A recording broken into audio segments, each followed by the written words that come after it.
اعوذ باللہ من الشیطان الرجیم بسم اللہ الرحمن الرحیم کانوا لا یتناہون عن منکر فعلوہ، یہ لوگ ایک دوسرے کو روکتے نہیں تھے، منع نہیں کرتے تھے منکر سے کہ جو وہ کرتے تھے۔ جس معاشرے میں سے یہ نہیں منکر ختم ہو جائے گا پھر معاشرہ پورا کا پورا سڈاس بن جائے گا۔ یہ تو گویا کہ صفائی ہے، ہر شخص دیکھے، نگاہ رکھے، ایک دوسرے کو روکتا رہے، ٹوکتا رہے، یہ کام غلط ہے، یہ مت کرو۔ لیکن جس معاشرے سے یہ چیز، یہ احتساب جو ہے یہ ختم ہو جائے گا تو وہ ظاہر بات ہے کہ پھر اس کے اندر خرابی پیدا ہو جائے گی۔ کانوا لا یتناہون عن منکر فعلوہ لبئس ما کانوا یفعلون، بہت برا طرز عمل تھا جو انہوں نے اختیار کیا۔ ترا کثیرا منہم یتولون الذین کفروا، ان میں سے بہتوں کو تم دیکھو گے کہ وہ کافروں کی حمایتی بنتے ہیں اور ان کی حمایت خود اپنے لیے تلاش کرتے ہیں۔ لبئس ما قدمت لہم انفسہم، بہت ہی بری ہے وہ کمائی جو ان کے نفسوں نے ان کے لیے آگے بھیجی ہے۔ یہ جو کرتوت ہے سارے جمع ہو رہے ہیں اللہ کے ہاں، اور ان کا وبال جو ہے وہ ان پر آئے گا۔ ان سخط اللہ علیہم، اور وہ یہ کہ اللہ تعالیٰ کا غضب ہوگا ان پر، وفی العذاب ہم خالدون، اور وہ عذاب میں ہمیشہ ہمیشہ رہیں گے۔ وَلَوْ كَانُوا يُؤْمِنُونَ بِاللَّهِ وَالنَّبِيِّ، اور اگر یہ ایمان لے آتے اللہ پر اور نبی پر، وَمَا أُنزِلَ إِلَيْهِ، اور جو کچھ ان پر نازل کیا گیا یعنی قرآن حکیم، مَتَّخَذُوهُمْ أَوْلِيَاءَ، تو انہوں نے ان کافروں کو پھر اپنا اولیاء نہ بنایا ہوتا۔ وَلَكِنَّ كَثِيرًا مِّنْهُمْ فَاسِقُونَ، لیکن اکثریت ان کی جو ہے وہ نافرمانوں پر مشتمل ہے۔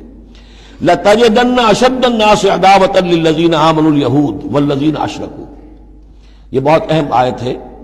تم پاؤ گے اہل ایمان کے حق میں شدید ترین دشمن یہود اور ان کو کہ جو مشرک ہیں۔ مشرک مکہ وہ بھی تھے، لیکن واقعہ یہ ہے کہ ان کی دشمنی بھی کم سے کم یہ کہ کھلی تھی، ظاہر تھی، باہر تھی، سامنے سے حملہ کرتے تھے، لیکن یہ کہ بدترین دشمنی جو تھی آستین کے سانپ بن کر اور سازشی انداز میں نقصان پہنچانے میں ان سے کہیں بڑھ گئے یہود۔ لَتَجِدَنَّ أَشَدَّ النَّاسِ عَدَاوَةً لِلَّذِينَ آمَنُوا، اہل ایمان کے حق میں عداوت اور دشمنی کے اعتبار سے تمام انسانوں میں سب سے شدید تم پاؤ گے الیہود، یہود کو، والذین اشرکوا۔ آج بھی ہنود اور یہود، ادھر ہنود ہیں اس لیے کہ اس قسم کا شرک تو اب صرف ہندوستان میں رہ گیا اور کہیں رہا ہی نہیں۔ ہندوستان کے بھی صرف نچلے طبقے میں رہ گیا ہے، عام طور پر اوپر کے طبقے میں نہیں ہے، لیکن یہ کہ بہرحال اب بھی یہود اور ہنود کا گٹھ جوڑ ہے۔ وَلَتَجِدَنَّ أَقْرَبَهُمْ مَوَدَّةً لِلَّذِينَ آمَنُوا الَّذِينَ قَالُوا إِنَّا نَصَارَىٰ، اور تم لازماً پاؤ گے قریب ترین ان میں سے، مودت کے اعتبار سے، محبت کے اعتبار سے، دلجوئی کے اعتبار سے، اہل ایمان کے حق میں ان لوگوں کو جنہوں نے یہ کہا کہ ہم نصارہ ہیں۔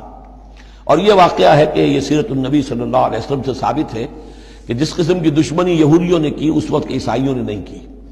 حضرت نجاشی نے مسلمانوں کو پناہ دی، مقوقس شاہ مصر نے بھی حضور کی خدمت میں ہدیے بھیجے، ہرقل نے بھی حضور کا جو نامہ بر گیا تھا اس کی عزت کی، احترام کیا، چاہتا بھی تھا کہ اگر میری پوری قوم مان لے تو ہم اسلام قبول کر لیں۔ نجران کے عیسائی آئے، مان کر تو نہیں گئے، لیکن یہ کہ وہ میں آپ کو بتا چکا ہوں کہ بڑے بھائی نے چھوٹے کو ڈانٹا اور کہا کہ یہ تو ہے تو وہ نبی ہی، ہم نہیں، لیکن ہم کیا کریں، ہمارے پاؤں میں جو ہے وہ سونے کی زنجیریں پڑی ہوئی ہیں رومی بادشاہوں کی طرف سے، ہمارے یہ اعزازات اور مفادات ختم ہو جائیں گے۔ لیکن ان کی طرف سے جس کو کہا جائے کہ کوئی بٹر مخالفت، کوئی سخت جو ہے وہ نہیں ہوئی، جبکہ یہود کی طرف سے شدید ترین دشمنی ہوئی۔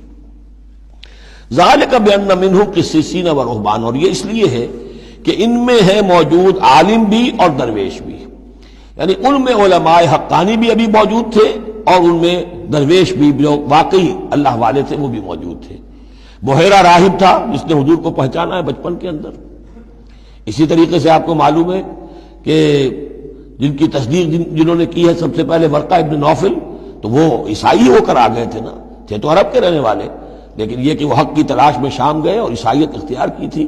کانا یکتب التوراۃ بالعبرانیہ، وہ عبرانی زبان میں تو تورات لکھا کرتے تھے۔ انہوں نے تصدیق کی کہ ہاں یہ وہی ناموس ہے کہ جو ہے محمد آپ پر نازل ہوا جو کبھی موسیٰ اور عیسیٰ پر نازل ہوا تھا۔ تو ان کے اندر قسیس تھے، رہبان تھے۔ وَأَنَّهُمْ لَا يَسْتَكْبِرُونَ، اور یہ اس لیے ہے کہ وہ استکبار نہیں کرتے، تکبر نہیں کرتے۔ اب نہیں ملیں گے آپ کو، یہ دور ختم ہو چکا ہے، یہ کہ اس وقت کے دور کی بات ہے جبکہ قرآن نازل ہو رہا تھا۔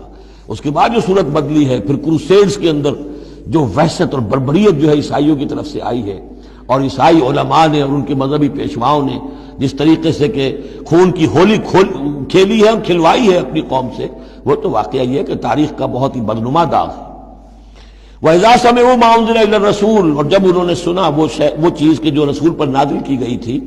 یہ اصل میں ایک وفد آیا تھا 70 افراد کا، کہ جو آیا تھا حبشہ سے. کچھ نو مسلم تھے جو وہاں پر گئے تھے صحابہ، وہ ہجرت کر کے کچھ عرصے رہے تو ان کے ذریعے سے کچھ لوگوں تک اسلام پہنچ گیا تھا. پھر یہ کہ وہ مدینے میں جب اسلام کو غلبہ ہو گیا ہے اور اب امن ہو گیا ہے تو ان کا ایک وفد آیا تھا. انہیں پھر آ کر جب قرآن سنایا گیا، وَإِذَا سَمِعُوا مَا أُنزِلَ إِلَى الرَّسُولِ، جب انہوں نے سنا جو کچھ کے نازل کیا گیا ہے رسول پر، تَرَىٰ أَعْيُنَهُمْ، تم دیکھتے ہو ان کی آنکھوں کو، تَفِيضُ مِنَ الدَّمْعِ مِمَّا عَرَفُوا مِنَ الْحَقِّ، جو حق کی پہچان انہیں حاصل ہوئی اس کے زیر اثر ان کی آنکھوں سے آنسوؤں کی لڑیاں روانہ ہو گئیں، آنسوؤں کی ندیاں بہہ نکلی.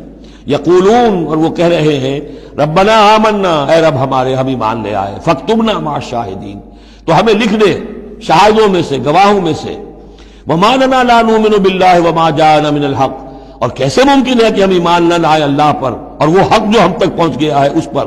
ونطمع ان يدخلنا ربنا، اور ہمیں تو بڑی طمع ہے، بڑی خواہش ہے، ہم چاہتے ہیں کہ ہمیں داخل کرے ہمارا رب مع القوم الصالحین، نیکوکار لوگوں کے ساتھ.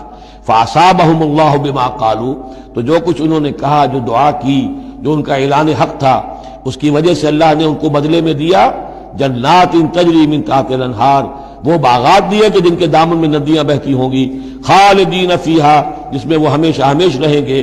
وذالک جزاء المحسنین، اور یہی بدلہ ہے احسان کی روش اختیار کرنے والوں کا، جو اسلام کے بعد ایمان سے بھی آگے احسان تک پہنچ جائیں، ان کا بدلہ یہی ہے.